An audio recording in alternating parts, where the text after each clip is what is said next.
Mweri-inĩ wa gatatu nĩrĩo bũrũri wa Kenya wamũkĩrire mũrigo wa mbere wa njanjo ya kũhũrana na mũrimũ wa COVID-19 mũthemba wa AstraZeneca.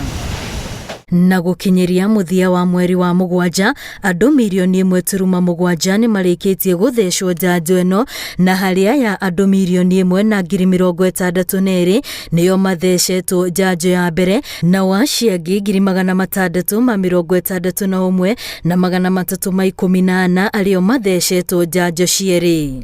This consignment could not have come at a better time, particularly when we're in a robust campaign to vaccinate our people against COVID-19, a disease that has caused untold suffering not only to Kenyans but to the entire world.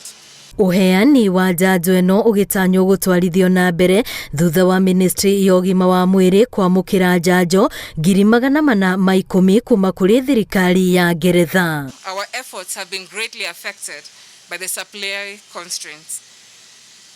And when we therefore receive donations such as this that we've received today, it is a well-deserved shot in the arm of our vaccination efforts. Harĩ andũ 100 andũ erĩ nĩo mahetwo njanjo ya kũrigĩrĩria mũrimũ ũyũ wa COVID-19.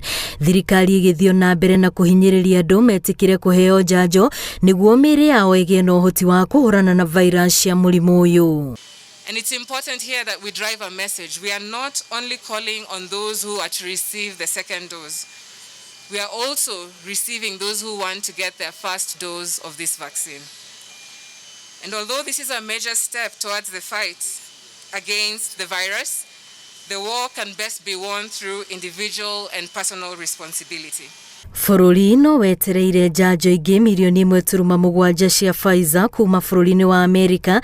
Greece nao makĩranĩra njanjo 235 cia AstraZeneca, na kuo Latvia makĩranĩra kũheana dosi 55,000 cia AstraZeneca.